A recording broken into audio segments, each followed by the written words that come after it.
Bismillahirrahmanirrahim. Alhamdulillah Rabbil Alamin. Wassalatu wassalamu ala asyrafil anbiya wal mursalin. Sayyidina Muhammadin wa ala alihi wa sahbihi ajma'in. Assalamualaikum warahmatullahi wabarakatuh. Waalaikumsalam warahmatullahi Waalaikumsalam wabarakatuh. warahmatullahi wabarakatuh. Alhamdulillah. Alhamdulillah kita semua terpilih menjadi ahli sufi. Mengikut Nabi Isa AS. Nama-nama kita yang dah terpilih ini sudah ditulis dalam kitab. Dan kitab itu sudah diberi kepada Rasulullah SAW. Dan di hari kemudian Rasulullah SAW akan buka kitab ini dan memanggil nama-nama mereka yang ada di dalam kitab ini. Dan mereka duduk sekeliling baginda selepas Nabi-Nabi. Alhamdulillah, kerana ahli sufi lah warisul anbiya. Mereka lah yang utamakan Allah Subhanahu Wa Taala. Mereka lah yang gerun bersebut nama Allah, bermentar. Mereka lah yang selalu menjagai dan mempertahankan kebesaran Allah Subhanahu Wa Taala. Seperti yang mereka katakan dalam salat mereka, inna salati wa nusuki wa mahyaya wa mamati lillah rabbil alamin. Salatku, ibadahku, hidupku, matiku untuk Allah Subhanahu Wa Taala. Minda mereka sentiasa dengan Allah. Malam mereka berjaga dengan ibadah atau zikrullah, ingat Allah, mengaji, dan siang mereka berlaparan. Hidup sederhana, zuhud, banyak sedekah, sifat berkasih sayang di antara sama sendiri.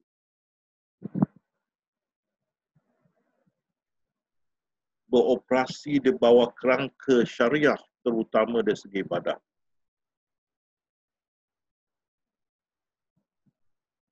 Sebenar-benar mereka takut kepada Allah Subhanahu Wa Taala. Tuhan yang tidak dilihat oleh mereka. Kuatnya ibadah mereka ini, sehingga yang sunat tu mereka anggap seperti suatu yang wajib atau fardu bagi mereka. Sudah mereka kerjakan yang fardu-fardu, mereka akan kerjakan yang ibadah yang sunat-sunat, sehingga Allah menyayangi mereka.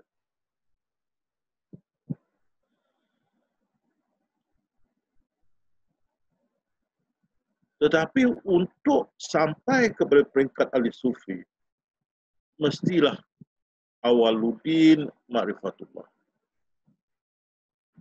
Mestilah bermakrifat. Kamu bukan di antara kami kalau kamu belum bermakrifat. Itu pasal dalam tasawuf jalan Nabi-Nabi yang kita bawa ini. Kita makrifatkan orang itu. Sesudah itu dia memperkemaskan diri dia untuk beribadah dengan lebih baik kepada Allah Subhanahu Wa Taala. Untuk mencapai kedudukan ahli sufi, seperti saya katakan, mesti ada ma'rifatullah dan mengikut syawaliyullah. Mereka lah orang-orang yang di peringkat ihsan, yang salat bukan saja mereka tahu, bukan saja seperti mereka melihat Allah, mereka tahu Allah melihat mereka. Ini kalau orang putih kata special category, ihsan. Orang mencari ihsan, tapi syawaliyullah berkata, hanya orang-orang yang bermakrifatlah bagi mereka dapat beribadah dan peringkat ihsan. Jadi syukur kepada Allah SWT, kita adalah ahli sufi yang sudah bermakrifat. Tapi walau macam mana pun makrifatnya adalah seperti Syed Sabiq dan kitab dia Akidah Islam, satu starter baru nak start perjalanan dalam dunia kebatinan atau rohani atau spiritual. Dan kata Syed Sabiq, asas foundation untuk kita punya perjalanan dalam alam rohanian. Asas, memang asas kita hanya kenal akan Allah punya nama-nama saja, sifat dia. Bukan dia punya af'al, hanya sifat-sifat dia. Bukan perbuatan dia. Mau lagi satu tingkatan selepas marifat, baru kita sampai kepada penerimaan akan af'al dia. Marifat ini hanya mengenal Allah Subhanahu Wa Taala, bukan mengenal akan atau menerima akan dia punya af'al perbuatan dia. Jadi seperti kita sambung minggu lepas, kunci untuk kita buka ayat-ayat makrifat dalam Al-Quran itu. Allah sendiri berfirman, ada ayat-ayat dia dalam Al-Quran membawa manusia dari kegelapan kepada cahaya.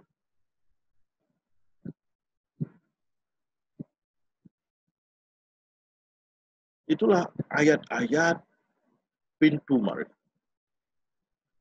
Yang banyak orang berjalan mencari tidak jumpa. Ada pergi ke Arafah cari tak jumpa. Ada pergi ke Mekah cari tak jumpa. Dalam Al-Quran ada, cukup. Sama ada Allah beri kita pintu itu ataupun tidak. Ada pintu perubatan di situ. Ada pintu kekuatan di situ. Macam-macam pintu yang baik-baik untuk kita. Tapi sama ada Allah beri itu kunci pada kita. Alhamdulillah saya ada dapat, syukur kepada Allah, kunci ketuhanan. Itu saja yang saya ada, lain tak ada. Kalau saya dapat pintu perubatan, saya sudah ada kapal terbang 747 dah. Sana sini terbang naik kapal terbang. Tak ada time untuk kamu semua. Tak ada ya. Hanya dapat pintu ketuhanan. Itu syukur. Kita dapat bawa balik sahabat-sahabat kembali mengenal Allah dan menyembah Tuhan yang satu. Jadi kuncinya yang saya beri pada kalian dan diulang-ulang. Di sini saya mau nyatakan, kalau kita belajar ilmu hisab, arithmetic, ilmu hisab, di sekolah bawahan, primary bawahan, kita akan belajar 1 sama 1, 2, 2 sama 2, 4, 3 sama 3, 6. Kita belajar. Dan kalau anak kita masuk, cucu kita masuk, sama juga. Dan begitu juga kalau kalian dengar syarahan saya tentang pintu makrifat, sama juga. Saya sudah bersyarah tazkirah di tahun 1990. 30 tahun, 1990. tetap pintu makrifatnya sama. Tidak akan kalian dapat nampak satu perubahan yang besar, mustahil. Pasal ilmunya sama. Kalian juga insya-Allah di hari muka turun kepada anak cucu kalian. Sama juga. Tidak berubah pasal ini ilmunya. Tak ada dua. Satu. Ini ilmu.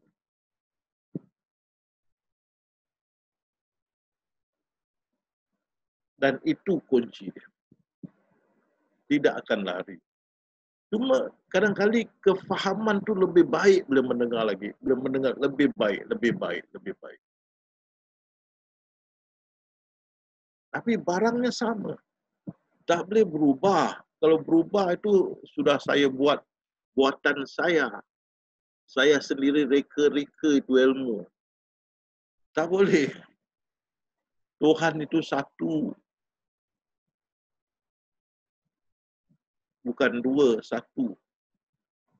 Jadi ini ilmu tetap begitu cara dia. Kadang-kadang, oh ada orang ustaz ni dah tak ada ilmu. Itu saya cakap itu. Memang kau mau dengar, Alhamdulillah. Takkan mau cerita Tuhan yang lain, hanya Tuhan yang satu ini juga. Tapi inilah ilmu orang cari 1000 tahun. Cari, tunggu, cari.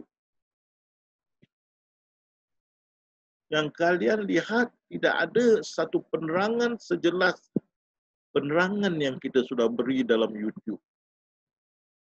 Sehingga pemisar-pemisar atau pendengar-pendengar bisa mendengar, memahami dan terbuka pintu makrifat dari YouTube tanpa kehadiran saya.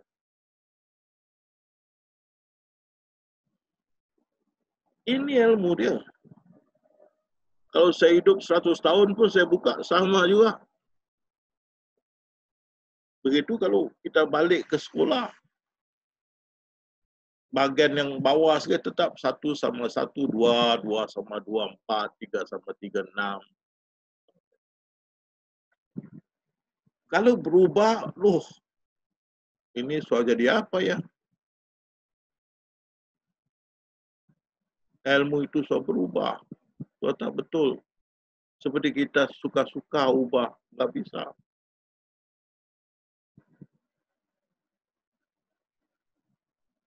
Jadi, kuncinya itu saya beritahu,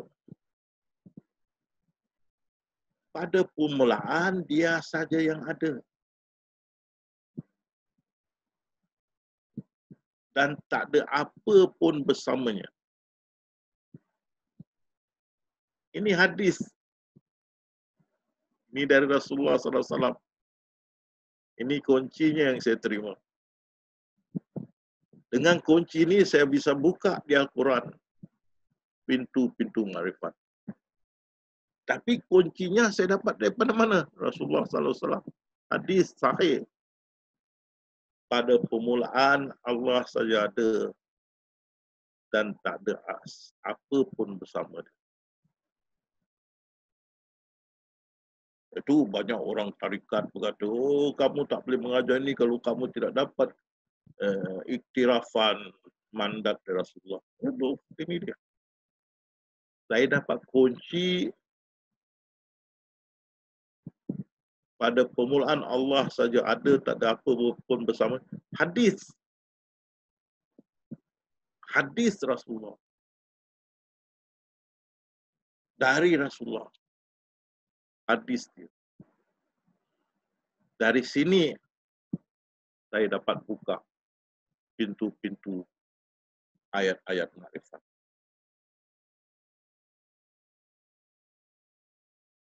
Jadi bila swadab, kalau kita tengok tarikat, dia selalu pakai Allah tidak dikenali, jadi dijadikan semua ciptaan supaya dia dapat dikenali. Itu tarikat. Itu bukan kunci dia. Kuncinya ini. Pada permulaan Allah saja ada. Dan tak ada apa pun bersama. Ini hadis Rasulullah bercakap. Itu dia adalah apa, sesuatu yang tersembunyi, dia nak diketahui, itu bukan hadis. Itu rekaan ahli-ahli tarikat. Ini hadis sahih daripada Abu Daud. Dan bila kita dapat kunci yang sebenarnya, kita boleh buka. Kunci dia, kita masuk dekat lubang kunci dia. Kalau dia saja yang ada, dia firman pada siapa? Takkan kita masuk itu firman dia, Inna lillahi wa inna ilaihi raji'un. Daripada aku, kepada aku kamu kembali. Daripada aku. Jelas itu. Jadi bila dia dia firman kun tu kepada siapa? Pada diri dia. Dan daripada dia kita terjadi. Dan kepada dia kita kembali. Inna lillahi wa inna ilaihi raji'un. Dan dalam alam ada ayat-ayat Al-Quran tu membawa cahaya, membawa manusia kepada cahaya. Dapat petunjuk di ayat-ayat ini. Dan kita yakin kita akan dapat orang yang boleh bukakan pintu ini, tunjukkan. Jadi dia firman pada diri dia, Inna lillahi, daripada aku. Dia firman pada diri dia, terjadilah. Ataupun sedikit diri dia, kita kata sedikit, tapi sebenarnya halus. Nak cakap halus, orang boleh jadi sukar nak terima, nak faham. Jadi kita gunakan sedikit stoted tooth dulu. Tapi sekarang kalian sudah okey, saya pakai yang halus. Kalau bahasa orang putih tak ada problem. Kita kata the subtle part of him become the source. Tak ada problem, senang. Tapi kita nak cakap pada orang baru, bahagian dia yang halus. Itu ada sikit problem. Jadi kita kata stoted tooth. Tapi ada yang, kalau gitu ada perpisahan. Tak ada. Ekor gajah tu sikit pendek sikit. Berpisah ke dengan gajah? Kan? Ini jari saya yang halus ni. Berpisah ke dengan saya? Jadi sedikit diri dia yang halus tu. Halus. Jadi dia firman kepada diri dia, sedikit diri dia tu yang halus tu, maha halus tu, terzahir. Terzahir mana berwajah. Berwajah. Berwajah. Itu yang bercahaya. Terzahir, berwajah. Atau menyamar sebagai cahaya yang kita panggil zat. Jadi kalau kita pakai terzahir atau menyamar, ada kedua, ada ke berpisah? Tak ada. Yang halus tu menyamar seperti zat. Jadi zat itu adalah satu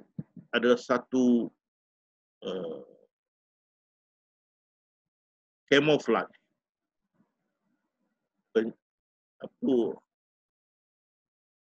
Menyamar, penyamaran lah, yang halus.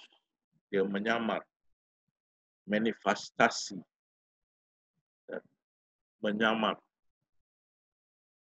Jadi kalau zat itu adalah yang halus menyamar, maka kita tahu ini yang halus ni melihat, mengawasi, mendengar. Kerana dia menyamar seperti zat. Dia menyamar dalam bentuk zat.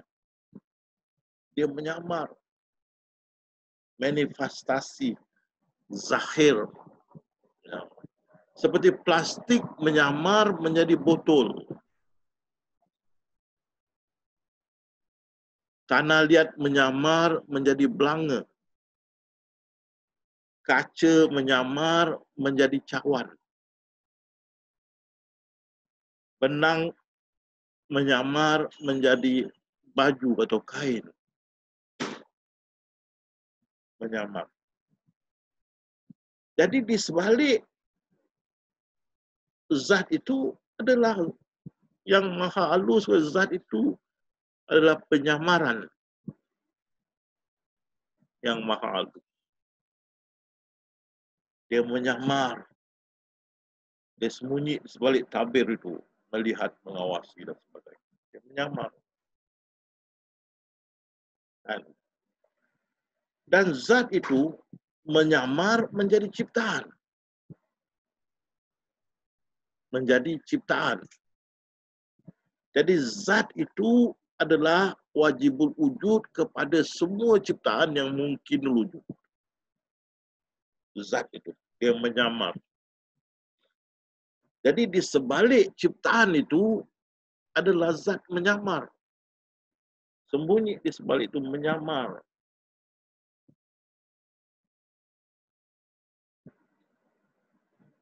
Jadi di mana kita memandang itu, kita nampak ciptaan itu adalah zat menyamar. Dan bila kita tahu di sebalik itu zat menyamar, dan kita tahu zat itu adalah yang maha halus menyamar. Tengok itu.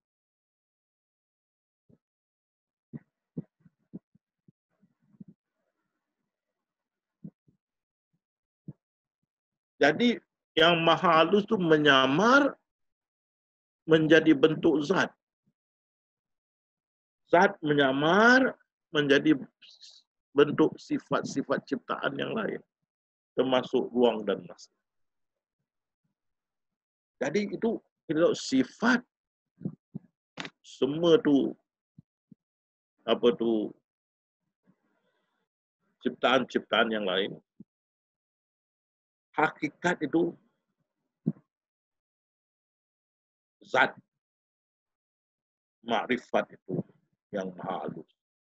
Yang maha halus menyamar menjadi hakikat, yaitu zat. Zat menyamar menjadi semua ciptaan. Jadi di sebalik semua ciptaan itu zat menyamar. Di sebalik zat itu yang maha halus menyamar. Itu pasal dia berfirman, aku meliputi semua. Karena yang halus ni meliputi semua. Walaupun atom, sekecil-kecil atom tetap diliputi oleh yang maha halus.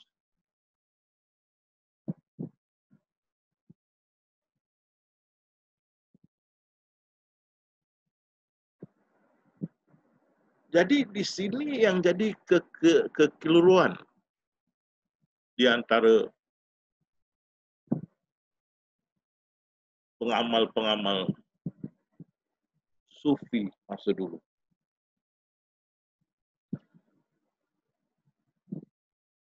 Mereka mengatakan bila Allah firman kun pada diri dia, inna lillahi, daripada aku tu terjadi semua ciptaan. Ada yang mengatakan semua ciptaan itu adalah Allah menyamar.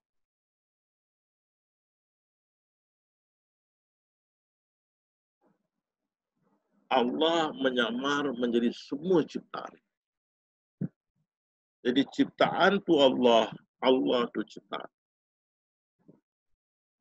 Ini yang dikatakan fahaman wahdatul wujud. Dalam bahasa orang putih, pantheism.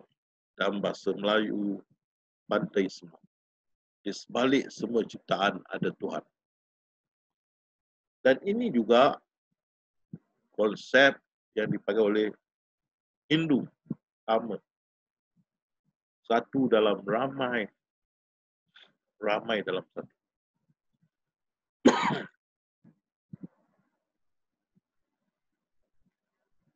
maka tidak berbeza Allah dengan ciptaan. Maka puisi mereka, aku adalah aku. Satu A kecil, satu A besar. A besar itu Tuhan, A kecil itu ciptaan. Tapi aku adalah aku, tak ada beza.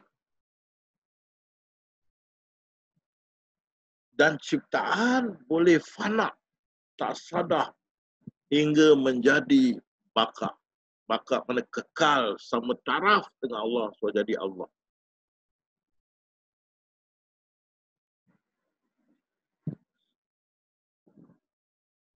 Bila sudah jadi Allah,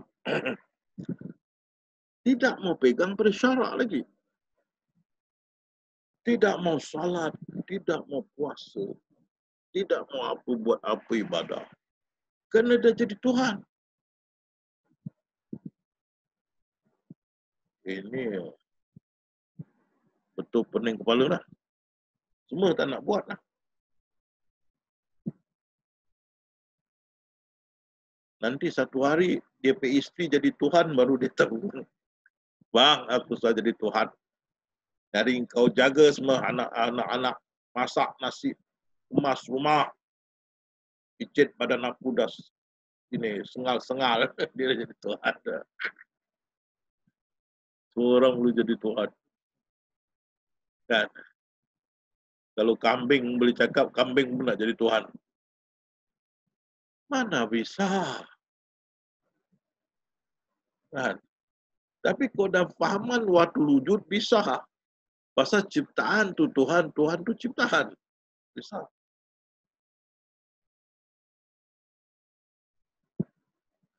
Jadi mau jaga puisi dia pun, aku adalah aku, engkau adalah aku, dia adalah aku dan sebagainya. Mau jaga.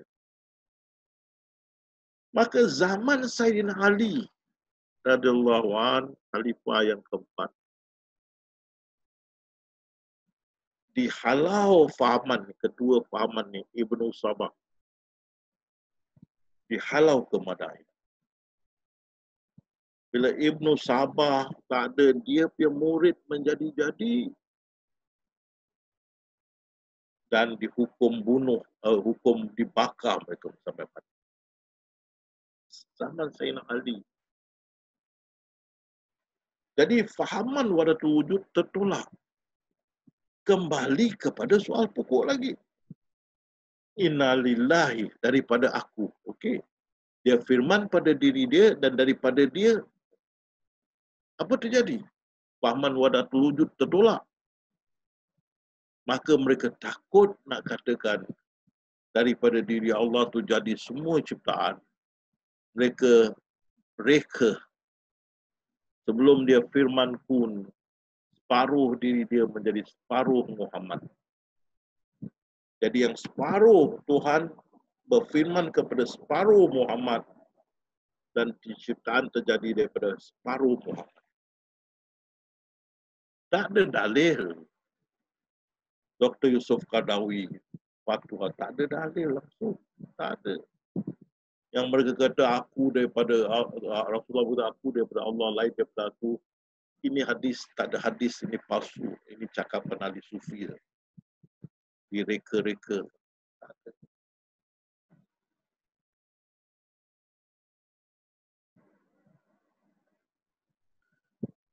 Yang lebih teruk dalam fahaman ini, bila Ahmad tu dikatakan dia buang M menjadi Ahad, tidak berbeza Allah dengan Muhammad. Berarti Muhammad sudah jadi Allah. Wah, itu pun ada pening.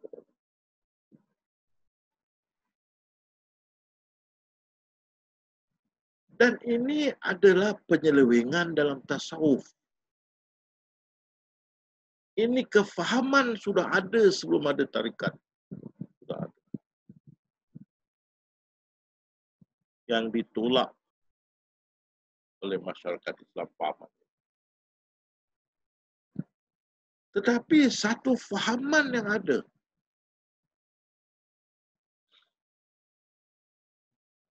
yang lebih kuat daripada kedua-dua ini, ialah bila Allah firman kun, sedikit diri dia yang halus. Kerana daripada dia tu halus, kita panggil maha halus.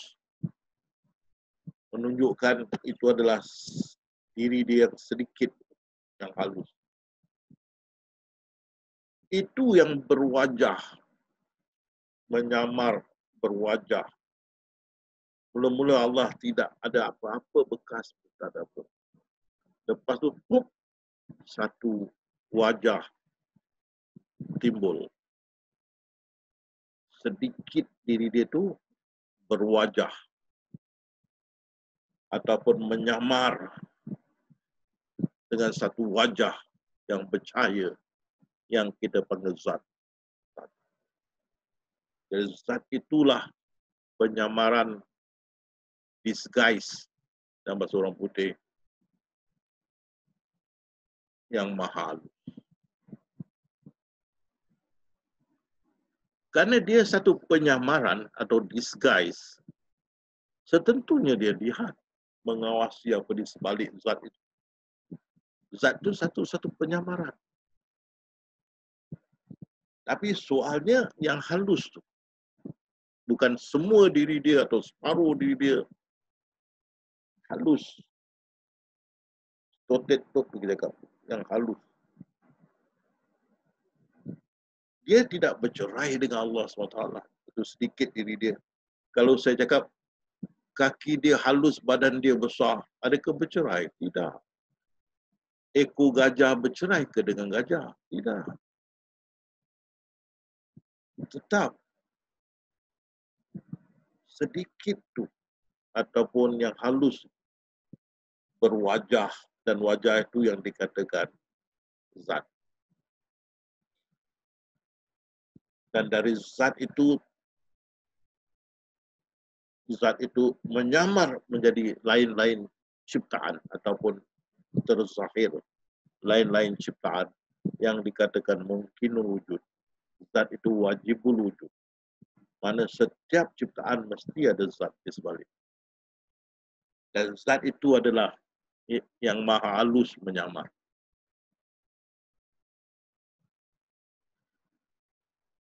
Jadi kalau kita faham ini, maka kita faham dia maha melihat.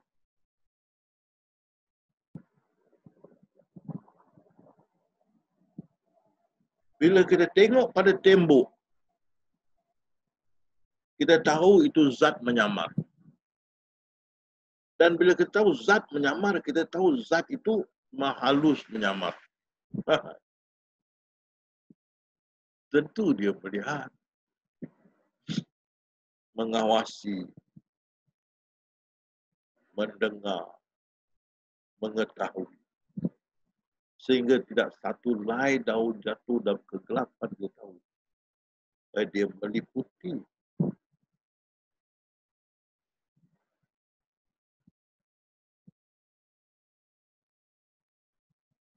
Dan apa juga bisikan kita atau fikiran kita, dia tahu. Pasal dalam diri kita pun ada zat. Diri kita ini ciptaan. Zat menyamar sebagai kita. Di sebalik penyamaran zat itu adalah yang maha halus.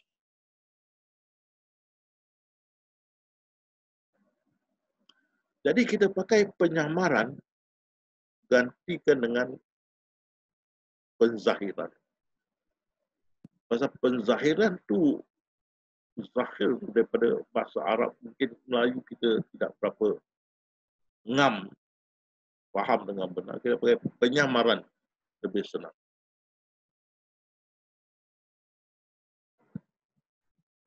Jadi di mana kamu memandang, di situ aku ada. Aku lebih dekat dari urat nyawamu. Aku dekat dan memakbulkan doa. Jadi bila kita tengok kepada seluruh yang wujud depan mata kita, kita sedar di sebalik ini semua adalah zat. Dan di sebalik zat itu adalah yang maha halus. Kerana yang maha halus menyamar menjadi zat. Zat menyamar menjadi ciptaan.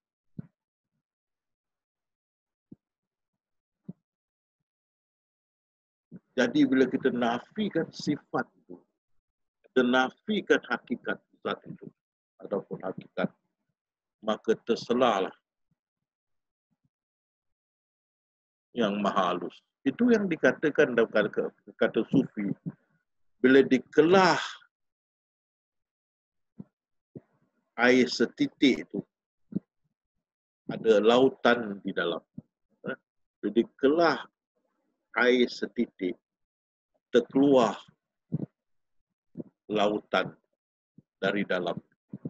Itu kekata sufi. Bermakna, mana ciptaan itu di sebalik itu ada zat dan ada yang maha halus. Itu yang dikelah setitik air, terkeluar lautan besar.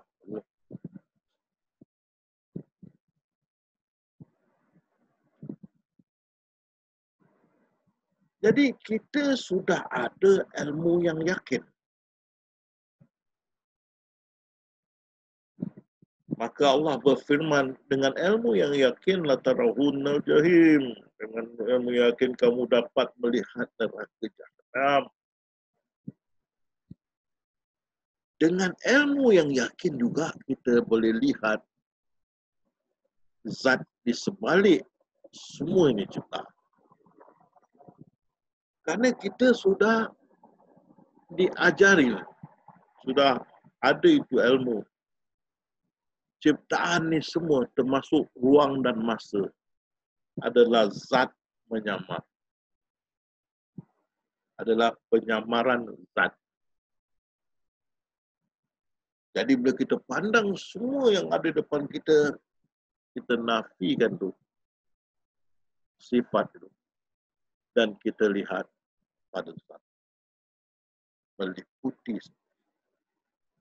Dan kita tahu di sebalik zat itu adalah penyamaran yang maha halus. Kita tahu di sebalik itu yang maha halus. Jadi bila kita pandang semua itu yang wujud depan kita, kita mengetahui dengan ilmu yakin di sebalik itu zat. Pasal bila saya tanya apa di sebalik ini, kerana dah dapat ilmu, zat. Semua terfikir sekejap, zat. Tetapi bila sudah betul-betul faham, tidak lagi terfikir lagi. Apa di sebalik ini, terus zat saja. Itu kita tengok. Dalam surah At-Takasur, Allah berfirman dengan ilmu yang yakin, kamu akan melihat neraka jahanam. Sesudah itu, kamu akan melihat neraka jahanam dengan penglihatan yang yakin. Satu pengetahuan, lagi satu penglihatan. Jadi, bila kita ada ilmu yang yakin di sebalik semuanya zat, dan sebalik zat itu adalah yang maha halus. Jadi, di mana kita memandang, kita tahu di sebalik semua ini ada zat, dan di sebalik itu ada yang maha halus. Jadi kalau saya tanya, di sebalik semua ini ada apa? Kamu kata zat.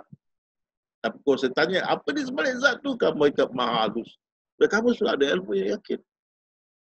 Kan? Tapi baru-baru kamu dapat ini ilmu yang yakin, misalnya, di sebalik semua ini ada apa? Ada yang terfikir, zat. Jadi, dengan ilmu tu kamu kenal. Sesudah kamu sudah ngam, orang ciri ngam-ngam sudah faham benar. Bila saya kata, apa di sebalik ni? Oi, tak payah lagi fikir. Zat. Itu yang At-Takasur itu. Pertama dengan pengetahuan, dengan yakin kamu melihat. Kedua dengan penglihatan yang yakin. Penglihatan yang yakin. Pertama pengetahuan yang yakin. Kedua penglihatan yang yakin. Kamu melihat zat meliputi Dan kamu tahu di sebalik itu, Zat adalah penyamaran yang maha halus.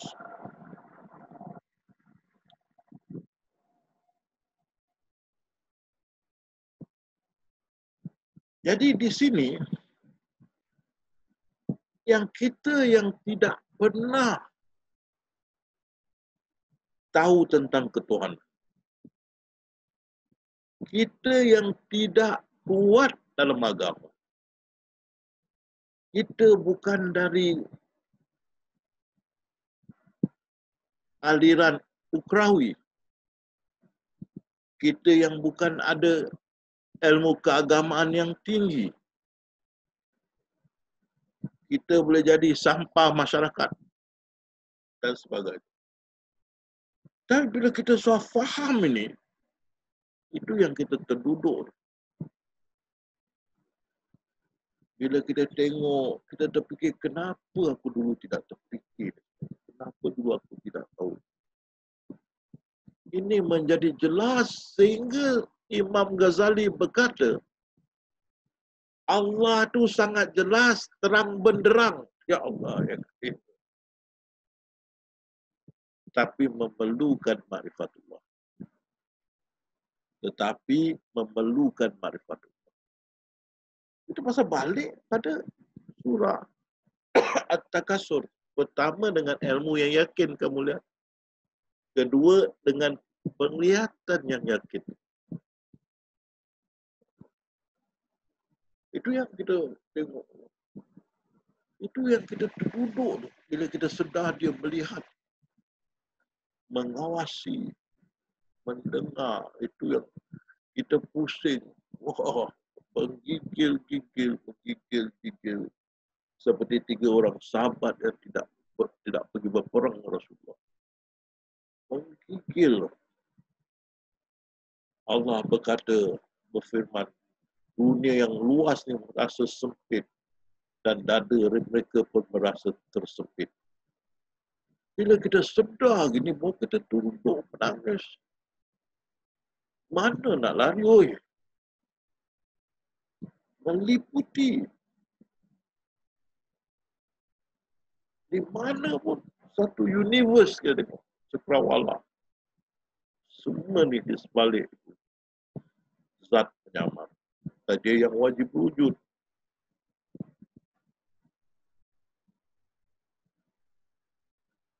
Jadi itu yang Imam Ahmad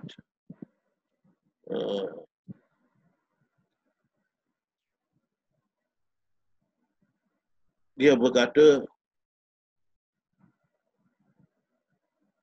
satu kejutan dari ke-8 orang yang cukup. Satu kejutan. Dan dia pun ada berkata satu macam tamparan kepada kita. Kita dikejutkan dengan kesedaran yang jati.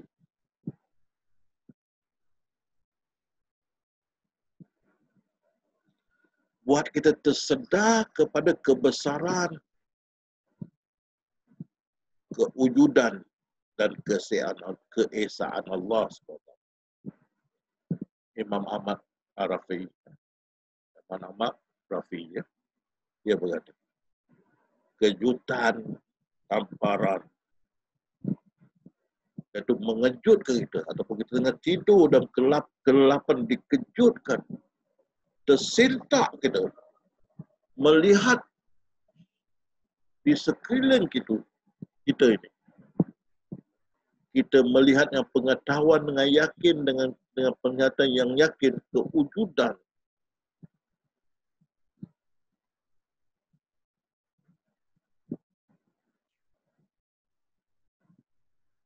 Zat dan di sebalik itu adalah kewujudan yang maha halus, yang meliputi semua.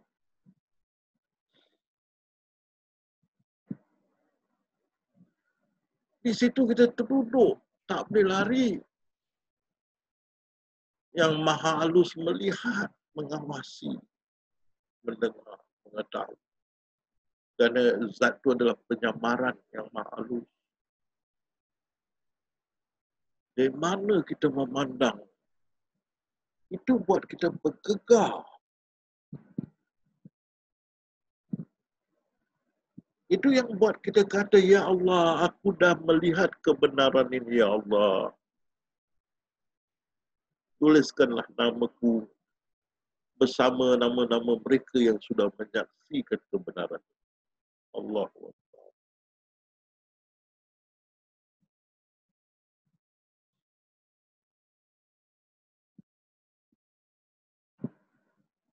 Dan kalau kesedaran ini sentiasa datang tu buat kita nangis tak berhenti. Saya ingat saya selalu nangis 4 bulan lebih bila saya pertama kali terbuka ilmu pada saat. Dan banyak yang ikut YouTube bila datang ke fahaman tercengang. Ini dia dah. Ini yang aku cari berapa lama. Itu duduk menangis. Ya Allah, ya Allah. Terima kasih. Ya Allah. Dapat juga ilmu ini walaupun umur aku dah begini.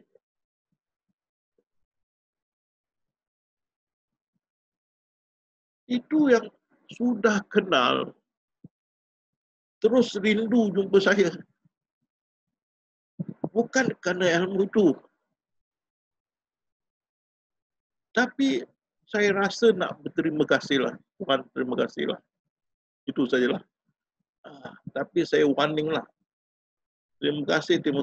Tapi mesti hakikat handsome number 1 tahu, jangan lupa. Okey, terimalah handsome number 1 kan. Jadi mereka mau jumpa saya kerana mau berterima kasih. Tapi kita cakap tu alhamdulillah dulu, baru berterima kasih. Otak malaikat jodoh saya benjol lah. So tak boleh cakap lagi kan. Jangan. Alhamdulillah, baru terima kasih. Dan mesti yang popular Allah, bukan saya. Kalau tengok malaikat jodoh saya habis lah. Semua gigi melonggah. Tak boleh kan. Dan ni sebenarnya bila kamu dapat ni, kamu mengenal Allah Subhanahu Wa Taala. Kamu tak mengenal saya. Dari segi peribadi saya personal diri saya, kamu banyak yang tak tahu. Pasal tak perlu kenal saya. Kenal Allah Subhanahu Wa Taala. 124,000 nabi-nabi dihantar untuk mengenalkan Allah kepada umat dia. Bukan mengenalkan diri dia, mengenalkan Allah kepada umat dia. Di sini juga satu kesedihan juga pada saya.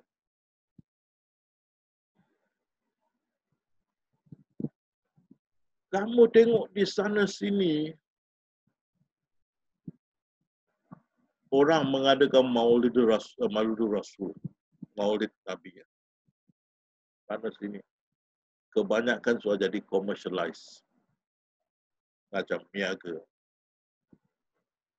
Tiap tahun. Tapi adakah kita satu hari? Kalau Rasulullah sampai 12 hari. Tapi adakah tiap-tiap tahun satu hari itu kita khususkan untuk berterima kasih pada Allah? Tak ada. Tapi orang Kristian ada. Dia panggil Thanksgiving Day. Itu satu hari khusus untuk Allah, Tuhan. Bersyukur kepada Allah. Ada.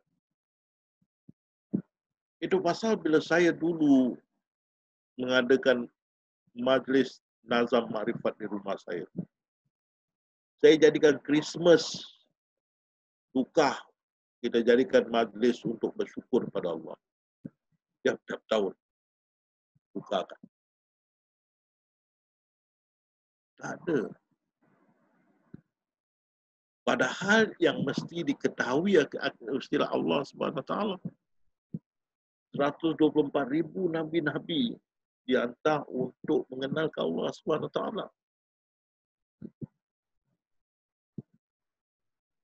Tapi kita tiap-tiap tahun Rasulullah yang ditaruh ke depan. Allah langsung tidak ingat. Bila dah datang coronavirus ni, baru mau ingat Allah. Maulid pun tak dibikin. Marahnya Allah tak diberi salat di masjid-masjid.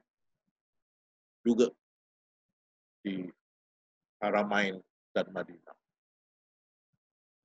Bukan saja itu, umrah pun tak boleh, haj pun tak boleh.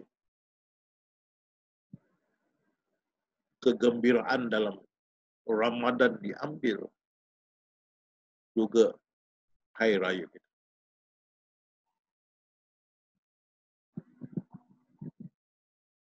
Pasal mesti awaludin ma'rifatullah. 12 hari khusus untuk Rasulullah. Tiap-tiap tahun.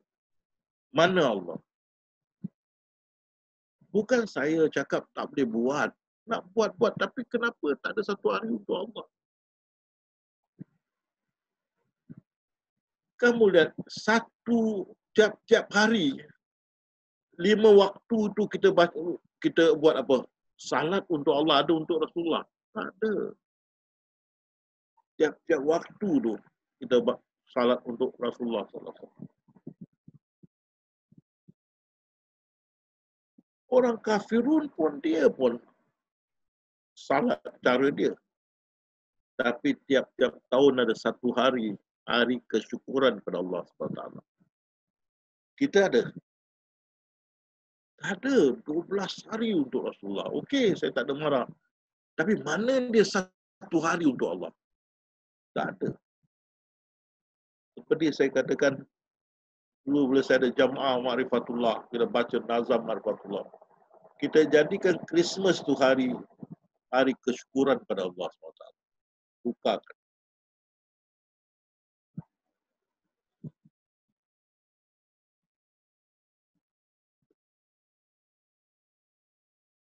Dan ini dia. Kita yang tidak tahu apa pun tentang ketuhanan. Bila terbuka pintu ini, terduduk kita nangis. Kita rasa macam diri ini tidak ada arti, tidak ada harga di depan yang Maha Esa. Impak itu lagi kuat, lagi membekas. Kesedaran itu, kesedaran yang jati daripada dalam. Daripada dalam, bukan daripada luar. Sehingga ada yang kemabukan dalam berapa hari, minggu atau bulan, dia dalam rasa fana dengan Allah SWT. Sentiasa rasakan ataupun terasakan keesaan Allah SWT. Begitu impaknya.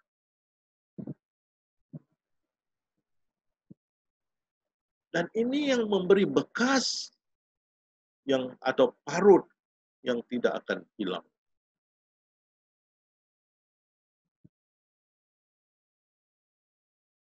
Ini yang mesti ahli sufi mesti tahu, mesti ada. Nak jadi ahli sufi mesti ada ini.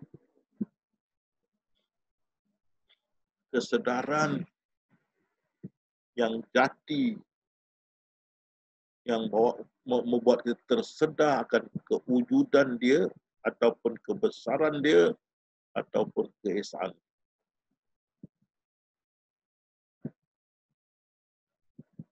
Bila kita sudah dapat faham, sudah terbuka pintunya, maka baru kita faham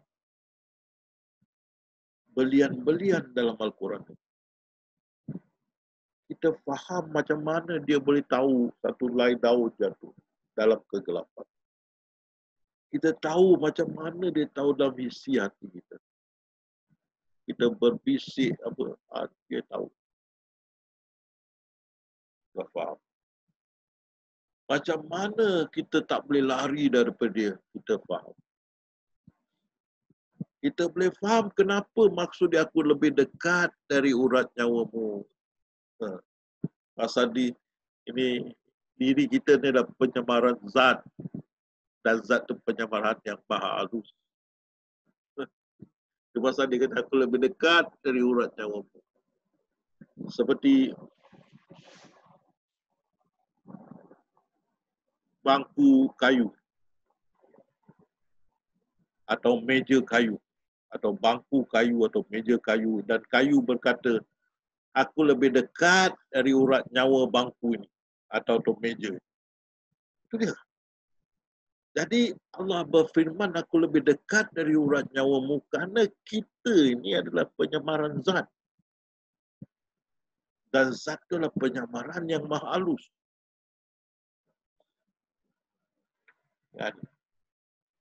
Dan kerana kita adalah penyamaran zat, tentu kita tidak wujud. Seperti plastik menyamar menjadi botol. Tentu botol tidak wujud. Tanah liat menyamar menjadi belanga. Belanga tidak wujud. Dakwat menyamar menjadi objek. Alfabet. Alfabet tidak wujud. Dakwat semua.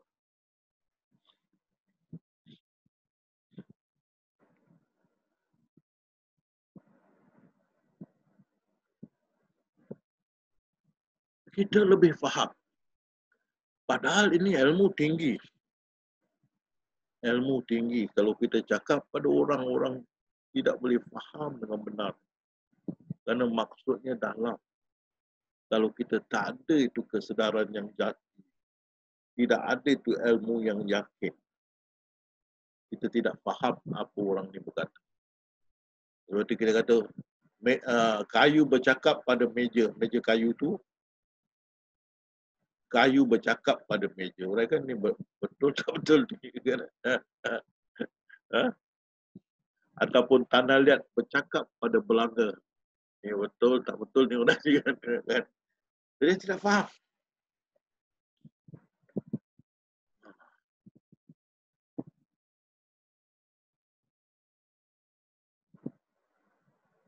Kita boleh kata,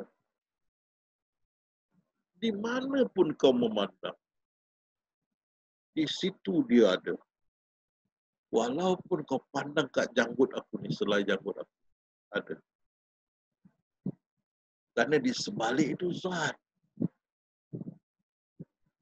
Dan di sebalik itu yang maha halus.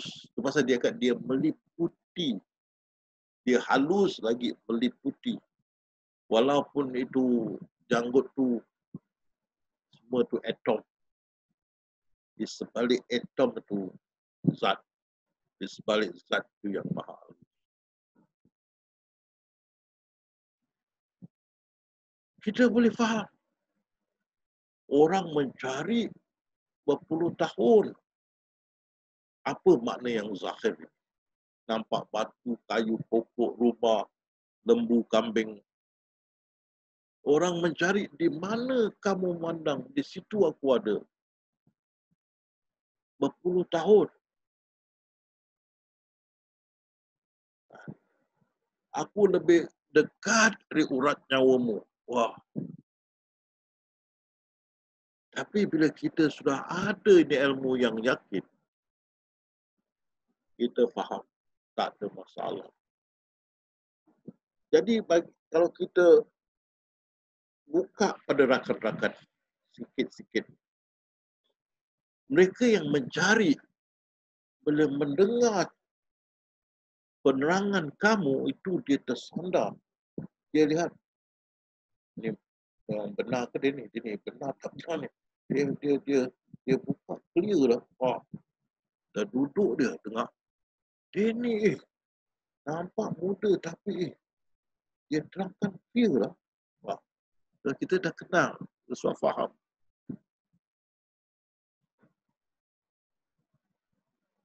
Jadi inilah ilmu yang yakin yang perlu kita ada. Kalau kita tak ada ilmu yang yakin ni, kita tidak akan nampak apa di sebalik semua ini. Kita tak boleh nafi dan isbat. Seperti kita tahu di sebalik air batu tu air. Itu ilmu yang yakin. Jadi kalau orang tanya, apa di sebalik air batu air? Begitu yakin. Begitu apa di sebalik itu? Zat. Yakin. Dan kita tahu zat itu adalah penyamaran yang halus.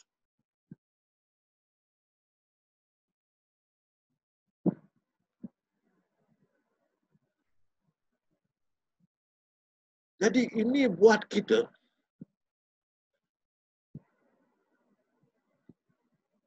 impak ini buat kita lebih tawadu, rendah diri, lebih takwa, bertakwa kepada Allah SWT.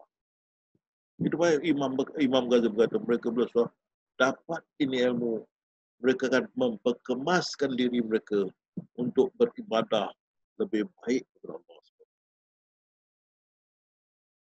Dan saya tidak tinggalkan kalian semua. Bila sudah makrifat, saya beritahu bangun malam salat tahajud. Kurang-kurang 20 rakaat. Sekarang sudah ada tarawih. Kalau boleh buat 20 tarawih, 20 tahajud. Kalau tak boleh tarawih saja, 20. Siang puasa. Kita Ramadan pun puasa, tak Ramadan pun puasa. Hanya 5 hari tak boleh, 2 hari raya, 3 hari tasyrik tak boleh. Saya tidak tinggalkan kalian. Ingat. Saya committed dan responsible. Itu dalam bahasa Inggeris lah. Dalam bahasa Melayu, committed mana saya betul-betul benar-benar mau mengajar. Committed. Responsible mana saya bertanggungjawab. Saya tidak tinggalkan kalian. Kalian mesti ingat tahu bila saya dapat ni ilmu, saya tak ada guru tahu, saya laduni tahu. Kalian ada saya. Dan saya bimbing kalian. Tak ada ni ilmu bangun malam. Tak ada orang ajar saya tahu dulu. Oh, dulu ada orang ajar saya ni semua. InsyaAllah saya lebih tinggi. Tapi ini semua dalam skrip lah. Tak apa. Cuma saya beritahu, saya tidak tinggalkan kalian. Saya suruh bangun malam. Tahajud. 20 rakaat. Kenapa saya pilih 20 rakaat? Kerana bila masuk tarawih, kamu boleh tukar pada tarawih. Kalau kamu tak nak buat 20-20, okey, tarawih 20 rakaat. Jadi niat tahajud tukar pada niat tarawih. Satu. Kedua, saya mahu kamu praktis ayat-ayat dalam salat tahajud tu yang akan digunakan dalam salat tarawih daripada at-takasur sampai kepada tabbat yada habil habib wa tab. Praktis tiap-tiap malam. Bila masuk Ramadan, saya dah kasih bagaimana cara tertib-tertib doa-doa sembahyang tarawih. Kamu sendiri boleh buat di rumah atau dengan anak isteri. Tak payah berkejaran ke masjid-masjid. Sendiri boleh. Ingat Rasulullah, dia salat 8 rakaat di masjid. Tarawih. Bila tengok, wah, sahabat-sahabat semua datang nak ikut, dia tak nak menyusahkan. Dia lari balik ke rumah.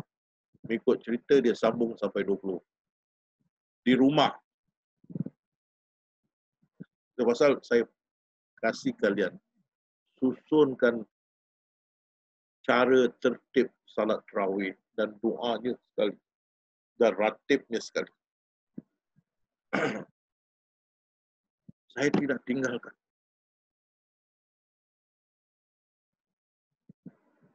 Lepas tu saya suruh siang puasa. Kalian sendiri saksikan kita puasa sunat ni lebih berat dari puasa Ramadan. Puasa Ramadan ni bulan yang barakah. Ramadan ni juga semua orang berpuasa orang Islam. Hampir semua. Jadi kita meringankan kita. Kalau puasa sunat, orang mau makan sana sini, minum sana sini. Dan bukan bulan yang semula bulan Ramadan. Puasa sunat ni lebih berat. Kalau orang tak biasa, susah. Kalau terlepas, tak dapat balik, susah. Jadi, kita ahli sufi sangat mustahak dari segi ibadah. Saya tidak tinggalkan. InsyaAllah kita akan masuk dalam segi ibadah lain kali. Dan saya tunjuk juga cara mengingati Allah itu zikrullah. Itu dari segi ibadah insyaAllah. Jadi kembali di sini. Bila kita sudah faham, sudah terduduk dengan kesedaran yang jati, itu yang Allah berfirman, kau lihat air mata mereka bercucuran di pipi mereka. Kerana mereka sudah melihat kebenaran. Sudah melihat kebenaran.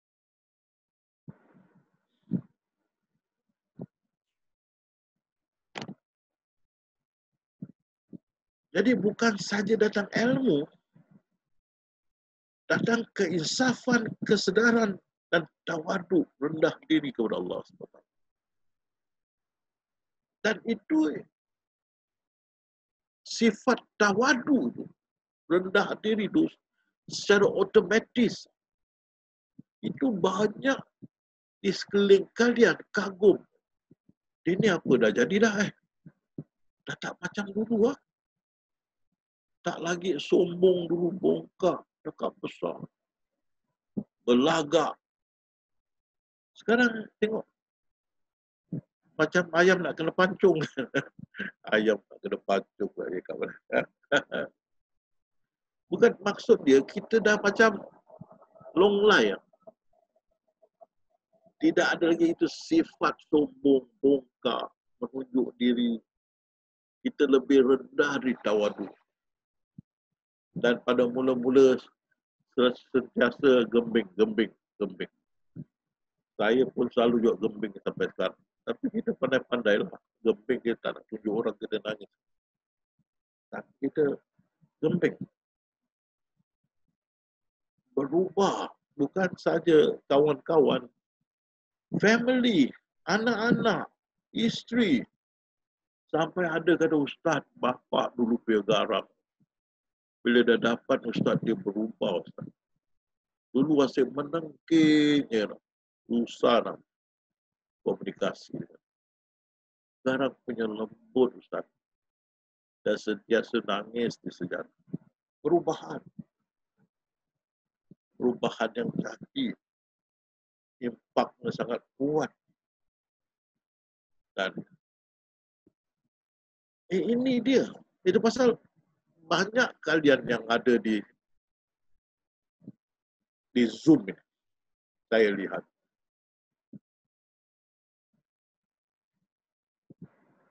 Kalian melekat pada ni Zoom atau mendengar, nak dengar channel kerana kalian sudah rasa, sudah mengalami itu kesedaran yang jati.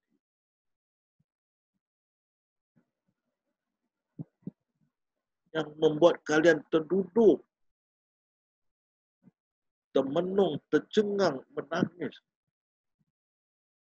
Dan ini terjadi pengalaman yang diharungi oleh kalian ini. Saya tak ada di sana. Kalian sendiri rasakan kehebatan ini. Ilmu. Sendiri rasa. Saya tak ada bersama kalian. Kalau saya ada, habis baju saya semua kalian basah, nangis. Habis baju saya basah, kalian nangis kat bau saya kan. Tak ada. Saya pun nampak kalian, saya lari lah. Udah saya nak tukar baju, tak boleh tahan.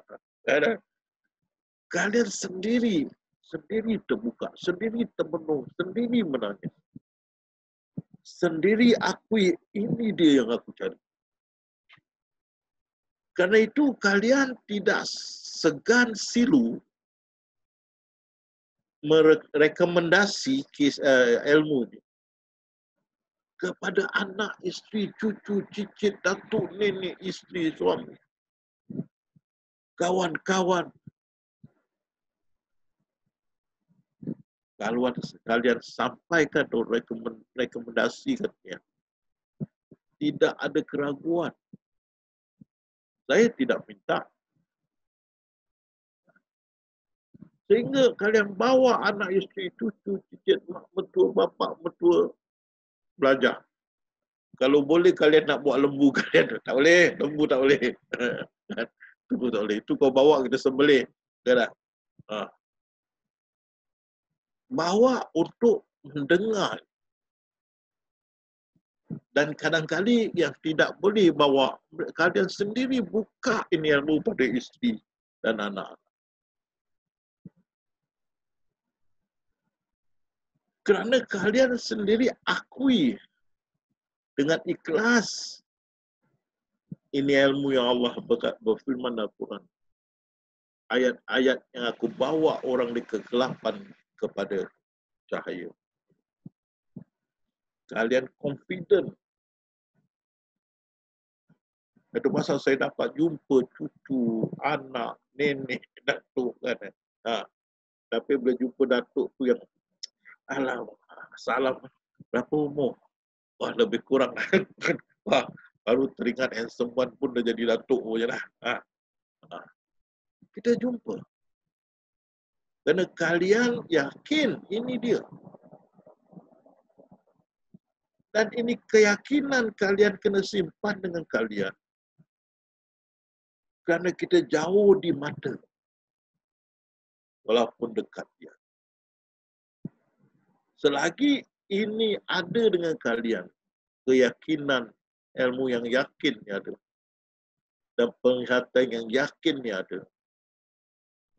Kalian tidak akan bergoyak. Mana tidak akan bergoncang. InsyaAllah. Kerana sudah faham. Jadi, syukur kepada Allah SWT. Ada yang kalian bercari bertahun-tahun. Berpuluh tahun. Ada yang berhabisan wang. Ada yang habis rambut jatuh gugur kerana fikir banyak. Habis bulan pengambang kan. Baru jumpa. Ada dah masuk macam-macam ilmu. Golek kat tanah. Rendam dalam sungai bulan pengambang. Nasib baik bulan tu bulan puasa untuk buaya. Kalau buaya tak puasa habislah. Kan? Mencari ilmu ni yang jati. Bila sudah dapat, ini dia. Tidak kata dua lagi. Ini dia. Inilah orang-orang yang Allah akan bangkitkan di belakang hari. Ada orang yang dibangkitkan buta. Maka bertanya mereka, ya Allah, aku di dalam hidup aku di dunia, aku tidak buta. Kenapa engkau bangkitkan aku buta? Maka Allah berfirman, ayat-ayat aku banyak dalam Al-Quran yang sangat jelas kau tidak nampak. Maka hari ini kau dibangkitkan buta. Dan juga kita mesti fahamkan, ini ilmu kita dapat syukur pada Allah SWT. Kita mencari ya. Tapi kita tidak sangka kita dapat ni. Ini mesti jujurlah. Saya sendiri tidak sangka saya dapatnya. Dan kebanyakan kalian sama juga tidak sangka dapatnya. Tapi bila kita dapat ilmu, kita lihat perubahan dalam diri kita. Sehingga sahabat-sahabat berkata, saya tukar 360 degree. Berubah. Dari public enemy number 1 di kampus menjadi yang disayang. Perubahan yang nyata.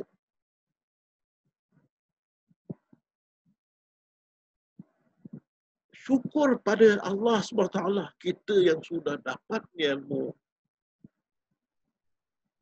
dan datang kesedaran yang jati, datang perubahan yang cantik pada kita.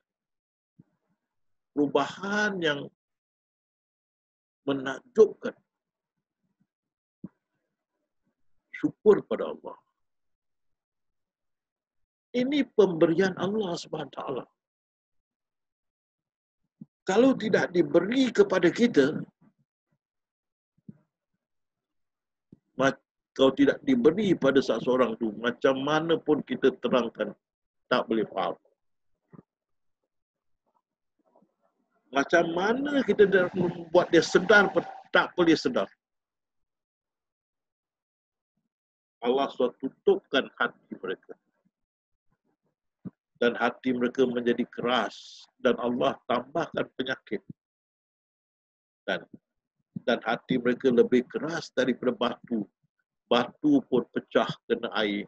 Mereka punya hati tidak.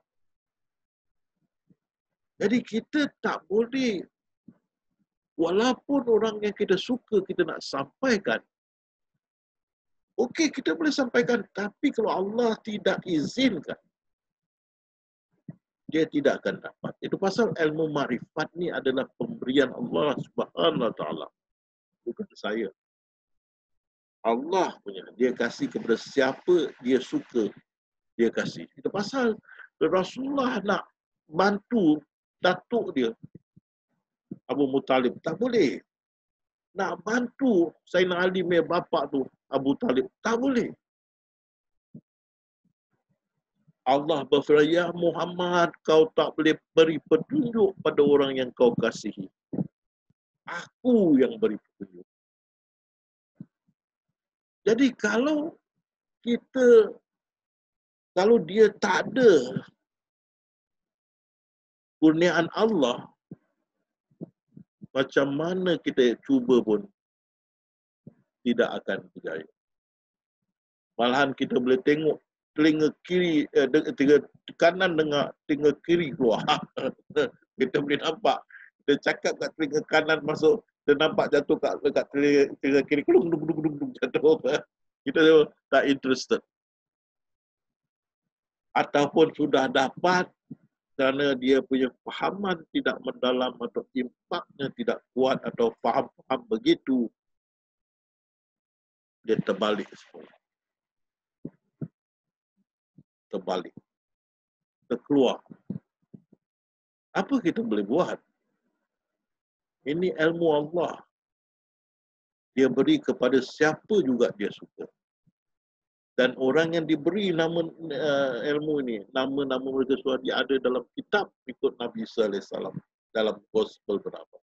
Dan nama-nama mereka kitab ini diberi kepada Rasulullah. Di akhirat tak dipanggil satu persatu nama mereka dalam buku. Jadi bukan pilihan kita, pilihan Allah Subhanahu Wa Taala. Itu pasal kita tengok Nabi Nuh, anak dia habis, isteri dia pun habis. Nabi Lut, apa khabar bang? Dia punya umat, apa khabar bang? Umat dia kan lah, Nabi Lut. Kan? Isteri dia pun habis. Tak boleh. Kan? Tak boleh kita dapat beri petunjuk. Ini kehendak Allah Subhanahu Wa Taala. Kalau aku mau semua satu dunia beriman, aku boleh, ya Muhammad, aku boleh buat begitu.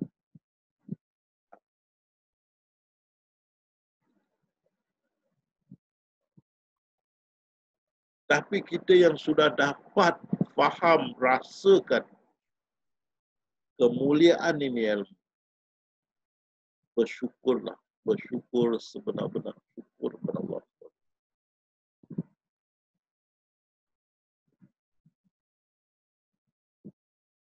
Kerana Imam Ghazali berkata, wajib kamu mengenal, wajib kamu mengenal siapa kamu sembah sebelum kamu menyembah. Wajib. Dan apa Syekh Abdul Qadir Jalani berkata, kamu tidak akan beribadah dengan sempurna selagi kamu belum mengenal dia. Tengok. Itu pasal kita boleh salat di peringkat ihsan. Kita tahu Allah melihat kita atau seolah-olah kita melihat Allah. Tidak jadi masalah seperti Syah Waliullah berkata, hanya orang yang bermakrifat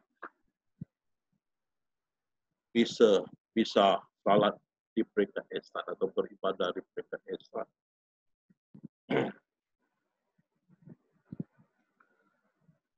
Ini banyak yang mengejarnya peringkat ihsan. Sehingga timbul rekaan rabitah.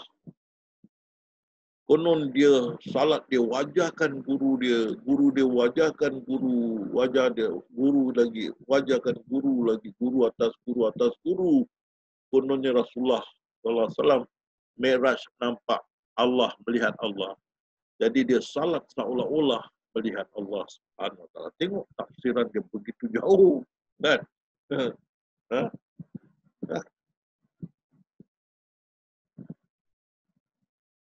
Kita kata, Tuan, bawa saya pergi Penang Road, dia pergi Pulau Pinang. Kita pergi Penang Road kat Singapura. Tuan, bawa saya boleh bawa taksi, bawa saya hantar saya ke Penang Road. Dia bawa pergi Penang lah, Pulau Pinang. Begitu jauh pergi. Kerana tidak faham. Bagi kita, semua kita tak ada masalah. Apa di sebalik ni, Zat? Macam mana Zat tahu apa kamu bisik dalam diri? Macam mana Allah tu apa bisikan kamu dalam diri kamu? Zat.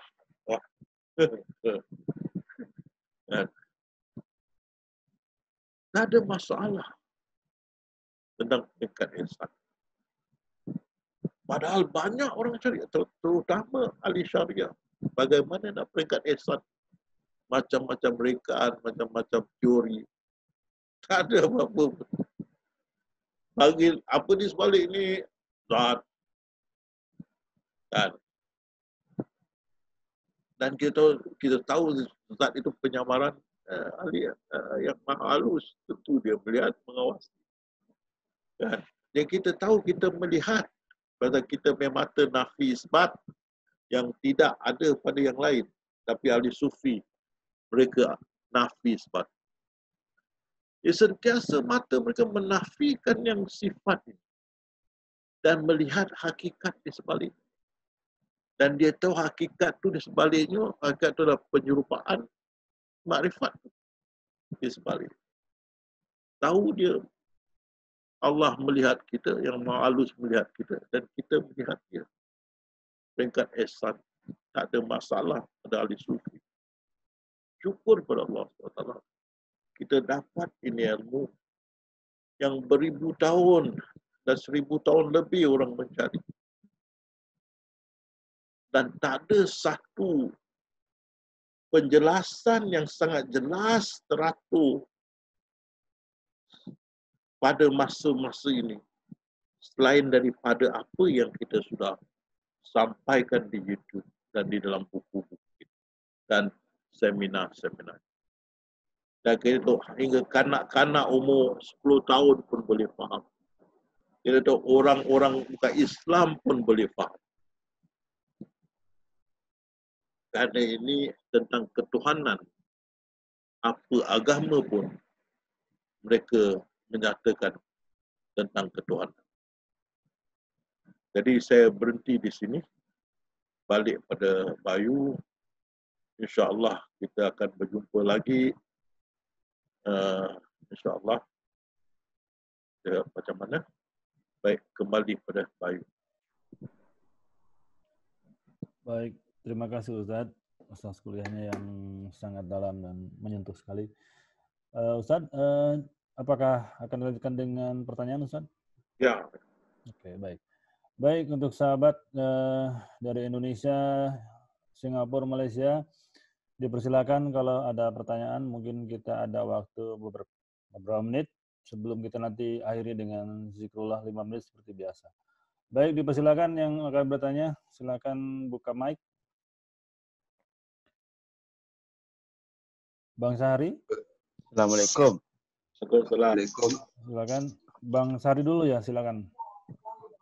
Ustadz. Ya. Alhamdulillah tadi Ustadz sudah menjelaskan panjang dan diulang. Kalau sudah terbuka pintu ma'rifatullah melalui Al-Quran, maka akan terbuka ayat-ayat yang lain. Ya, betul. Satu yang saya tadi cukup terkesima Ustadz. Ada di ayat surat Al-Hadid, surat 57 kalau saya nggak salah, ayat 16. Di situ artinya Ustadz ya, saya bacakan, Allah menegaskan lagi kepada orang beriman agar sudah cukupkah kamu untuk kembali khusyuk mengingati Allah. Khusyuk mengingati Allah.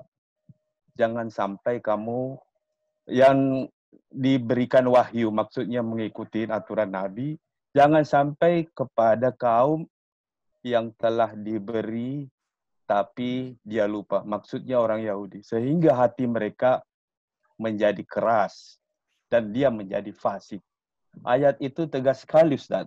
Saya tadi cukup terharu karena Ustaz menyampaikan panjang lebar sampai kepada hati yang keras.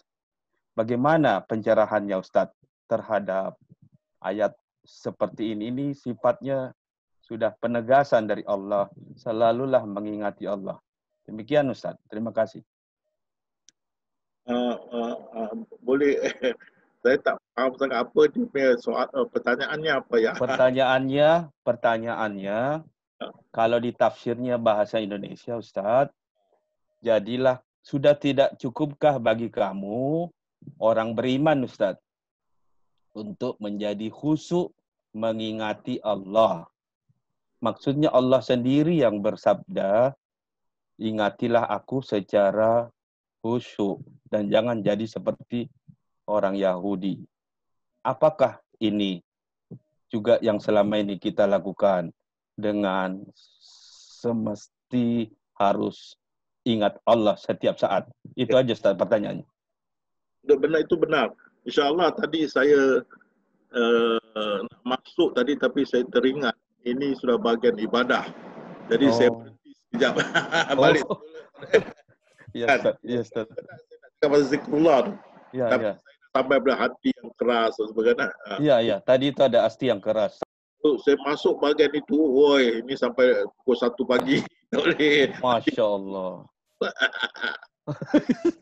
Jadi di sini memang kita sudah tahu cara zikrullah dan buat kita khusyuk. Itu kita boleh duduk sampai berjam-jam.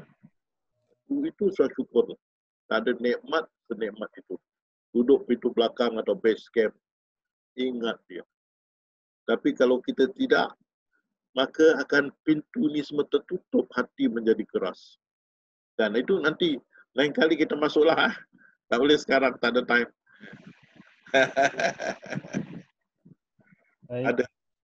Masih ada? Ya, terima kasih Ustaz. Ya, oke. Terima kasih Bang Sari. Baik, yang lain masih ada yang akan bertanya, dipersilakan. Assalamualaikum Bang Dedi Firmansyah. Silakan Bang. Waalaikumsalam warahmatullahi wabarakatuh. Boleh? Silakan Bang. Assalamualaikum warahmatullahi wabarakatuh. Waalaikumsalam.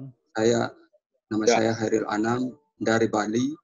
Ya. Saya mau tanya sama Arif Billah tentang penjelasan tadi sangat mendalam, mengurak akar, dan yang ingin saya tanyakan, ada soalan saya, ada 3 makom. Pertama, makom ilmu yakin, yaitu kita lihat di sebalik semua ini adalah zat wajibal wujud. Wajibul wujud. Kedua, di makom ainul yakin. Di makom ilmu yakin kita lihat wajibal wujud. Kita ketahui dengan ilmu yakin bahwa di sebalik semua itu wajibal wujud.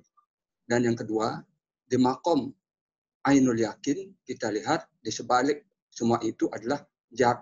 Nah, yang ingin saya soalkan kepada Arif Billah, bagaimana di makom hakul yakin? Apakah di makom hakul yakin itu kita musyahadahkan diri dia yang halus, sementara hati naik mengingat Allah? Ya, demikian begitu saja. Terima kasih atas jawabannya. Assalamualaikum warahmatullahi wabarakatuh. Waalaikumsalam warahmatullahi wabarakatuh. Ya, kita sudah tadi terangkan ilmu yakin dengan ainul yakin. Minggu depan boleh hakul yakin insyaAllah. Okey. Hakul yakin ni panjang kalau nak terangkan. Nanti minggu depan saya sambung hakul yakin. Tadi kita dengan ainul yakin dengan ilmu, belakang dengan ainul yakin. Hakul yakin nanti saya akan terangkan. Minggu depan lah. Sebab ini sambungan. Jadi tak dapat kita nak sambung. Kan? InsyaAllah. Kalau tidak, dah balik lagi lecture. Hakul yakin. Tak boleh. Ya, oke. Pun tak ada time. Yang daripada Bali, siapa namanya? Abadi. Pun tak ada time. InsyaAllah nanti minggu depan. Baik. Sabar. Boleh sabar tak? Oke. Yang lain, sahabat yang lain dari Malaysia, dari Singapura, silakan. Kalau ada yang akan ditanyakan pada Ustadz. Adakah? Masih kita tunggu beberapa menit lagi. Dipersilakan. Ada yang bertanya? Tidak ada? Pak Mansur? Assalamualaikum Ustaz. Waalaikumsalam. Pak Mansur, silakan dari Palembang. Ya, apa khabar Pak Mansur? Alhamdulillah. Ibu-ibu baik? Alhamdulillah.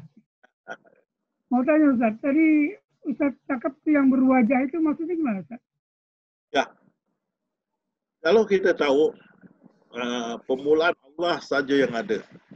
Tak ada wajah, tak ada apa. Dia saja yang ada. Jadi, bila dia firman kun itu, sedikit wajah keluar. Sesuatu berwajah keluar, timbul. Terzahir.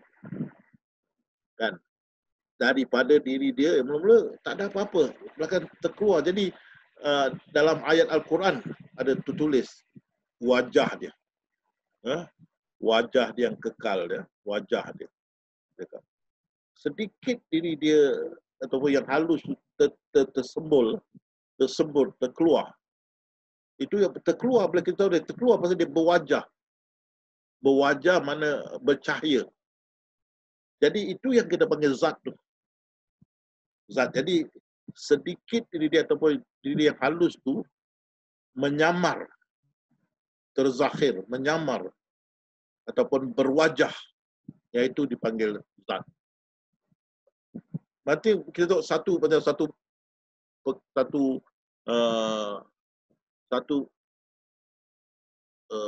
langit yang hitam gelap gitu.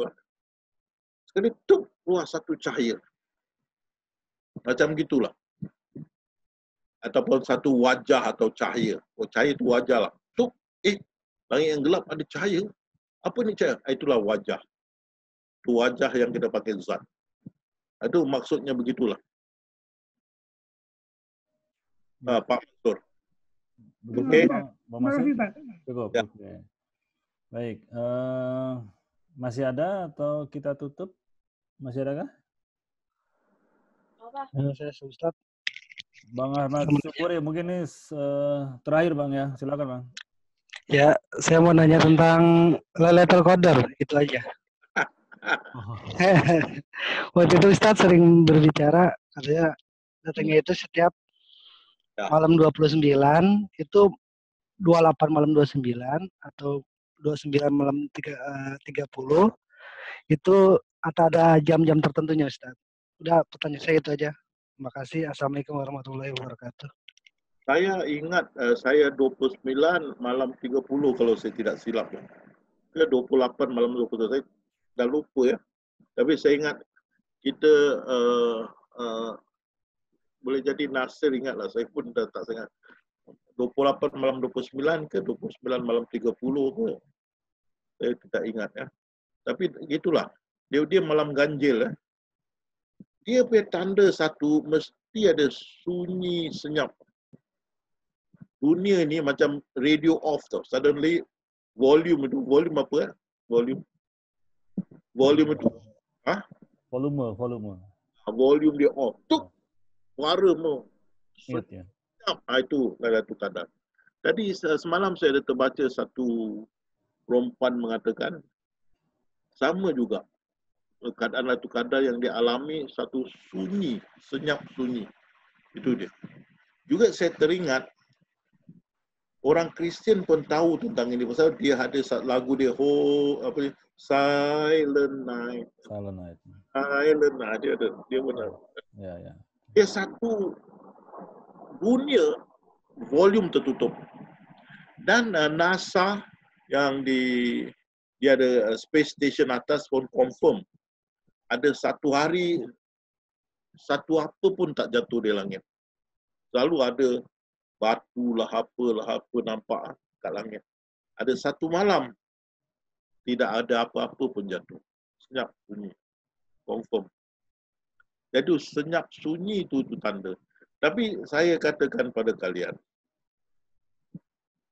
jangan kita fikirkan ini. Kalau sudah tertulis dalam skrip kita, dapatnya, ya betul lah. Mana pun pergi pun dapat, jangan susah. Jangan susah hati. Jangan ibadah macam biasa, kan? Jangan 10 hari lawan orang nak masuk masjid, tolak. Saya nak masuk lawan apa tu wrestling nak masuk dalam. Janganlah. Kan? Duduk kat rumah, kalaupun kita punya bahagian tentu dapatnya. Saya dapat tu tidak saya langsung fikir. Kan? Nasir ada dengan saya itu malam, saya tahu. Langsung kata fikir ni, kita ingat nak balik besok nak balik kan umrah di Mekah. Dia duduk di atas bumbung. Langsung tidak terfikir. Jadi jangan kita fikirkan. Kalau bagian kita tidak lari gunung dikejar. Betul lah. Tapi dia punya tanda tu mesti sunyi senyap. Volume off. Itu tanda. Okey. Baik, terima kasih Ustaz. Mungkin itu pertanyaan terakhir karena waktu juga terus larut. Baik, mungkin Ustaz seperti biasa mungkin berkenan Ustaz untuk membimbing kami untuk sirkulah sekitar 5 menit Ustaz. Jadi ingat ya, kita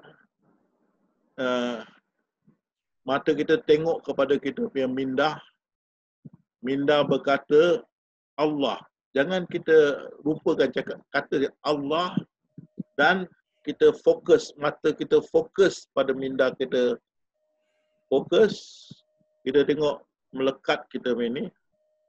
Belakang itu terus fokus dan istiqamah. Okey. Bismillah. Katakan dalam minda Allah dan mata kita fokus pada tempat itu. Pada ingatan Allah tu fokus dan jangan turun. Dan duduk di atas.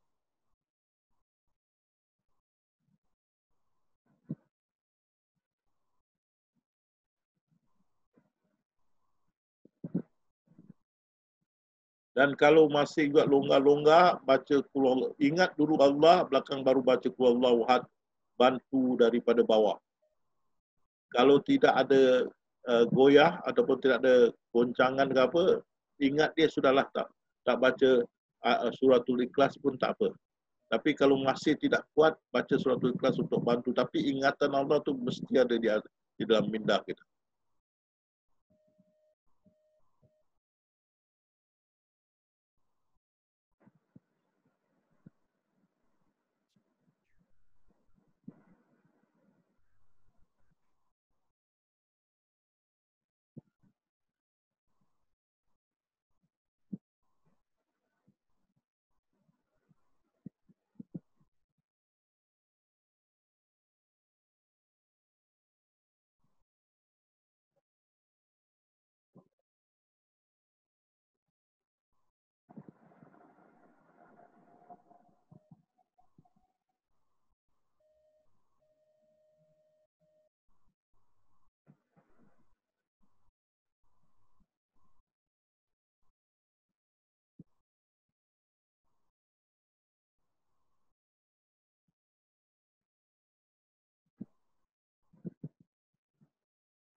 Sudah 5 menit, Ustaz.